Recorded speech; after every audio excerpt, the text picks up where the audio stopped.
Oluyimba lwa 20 TUPATE olwa Peer Pounds remix gye yazeemu okubeera ng'akola ne EDDY KENZO nga mulimu ne MC Africa. Omusajja yafuuse ensonga lwaki eno ne remix weeri oba lwaki Peer Pounds yazeemu olunene oluyimba lwa 20 TUPATE wamu ng'ali wamu ne EDDY KENZO. Ensonga yava ku MC Africa. Naye munnanga oluyimba lunene lutandise okubeera nga luteekawo olutalo between the social media in-laws wamu n'omuyimbi EDDY KENZO. Abantu nga balina engeri gye bafumita oba gye basonga olunywe mu EDDY KENZO okubeeramu naye yayonoonye luno oluyimba remix. Mbwate EDDY KENZO yajononye bwononye ate nga ke kayimba kokka akamu Peer Pounds mukyala wattu kabadde alina nga omanyi mbwe 10 terikyawo omu ate ne 10 terinza kwagala muntu omu nga wakikiri wanino ku SMX Media nti mujja kujja neno ku SMX Media nga abangi bambi muze kubeera nga munja ngeri mbu munjagala muze kubeera nga munsupportinga mwagala ebintu byenkola naye nga waliyo oli akeera buli kumakya okujja okulaba stories za SMX Media so that anyiga thumbs down asobole okumpa thumbs down naye nga abantu bangi balikinga nga era bwe kiri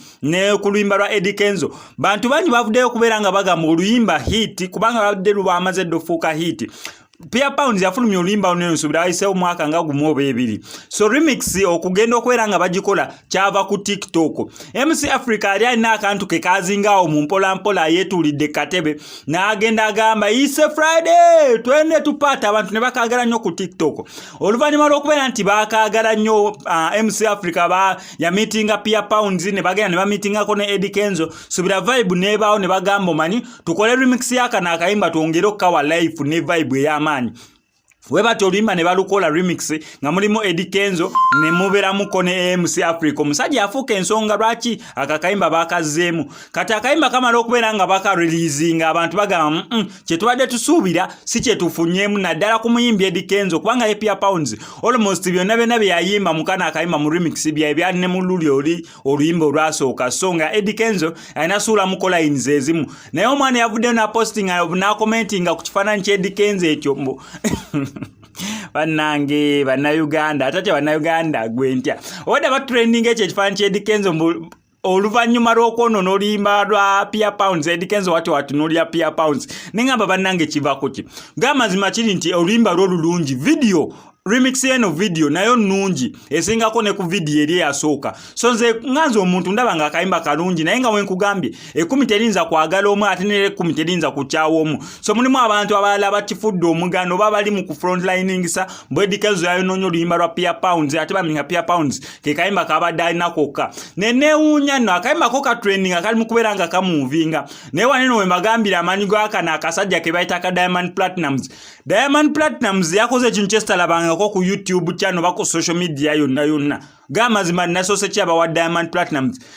Platnumz kana kayima nange nabadde nkalinze obanga ki Diamond Platnumz yakolera akayimba bakayita nazaje ntusoba batwe bakayita sobira kyekyo nazaje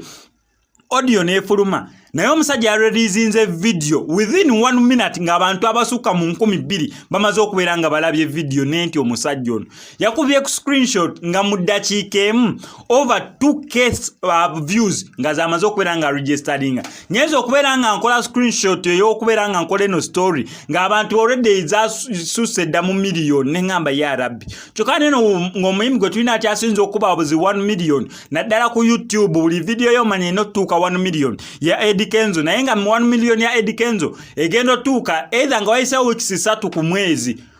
weeks 3 mwezi gumu oba ne weeks ezigwamu entonotono EDDY KENZO yeshuwa ddiiru abeera amaze okkiwanika ate nga amaze okubeera nga atuukiriza ekyo kyalina okubeera nga atuukiriza naddala mu bantu okubeera nga bayagala omuziki gwe ngenda kusaba mbe subscribing hano ku SMX Media tubeera ne entertainment news buli lunaku buli kisaawa story wejja tugikolera naye nga ekisinga okubeera ekikulu ti stories zaffe tuzikonvertinga data waleme kubeera nga agenda mungi so kankusaba mbe subscribing tojja kubeera nga missing updates naddala okuva mu entertainment industry wano mu ggwanga erya Uganda. SMX I sign out.